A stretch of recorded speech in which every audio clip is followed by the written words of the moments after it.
अस्सलामुअलैकुम। Now news के साथ मैं हूँ फायजा शाह। सबसे पहले नजर डालेंगे आज की अहम खबरों पर।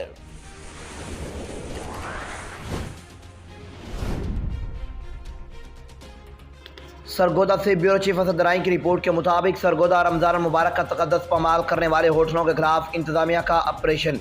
सरगोदा में असिस्टेंट कमिश्नर के जाली इजाजतनामे बनाने पर 6 होटल मालकान के खिलाफ मुकदमा दर्ज कर लिया गया। सरगोदा में थाना भागटावाला के हदूद में मुतअद्दिद होटल सरेआम खाना फरोख्त कर रहे थे।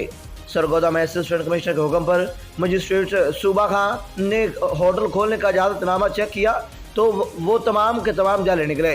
सरगोदा में 3 अफराद गिरफ्तार, बाकी फरार। जालसाजी की दफात के तहत मुकदमा दर्ज कर लिया गया। सरगोदा में दर्जनों जाली लेटर 5 से 10 हज़ार रुपए में बना कर दिए गए। रीडर असिस्टेंट कमिश्नर मुलव्वस है। सरगोदा में गिरफ्तार अफराद के होटल सील कर दिए गए। होटल जो है वो खुले पाए गए। उनके जब पूछा गया क्यों खोले हुए हैं तो उन्होंने बताया कि हमारे पास तो परमिशन है। जब परमिशन ऑर्डर चेक किया गया तो वो जेली था, इसलिए उनके खिलाफ कानूनी कार्रवाई की है और उनको थाना में बंद कराकर उनके खिलाफ तगासा दे दिया है।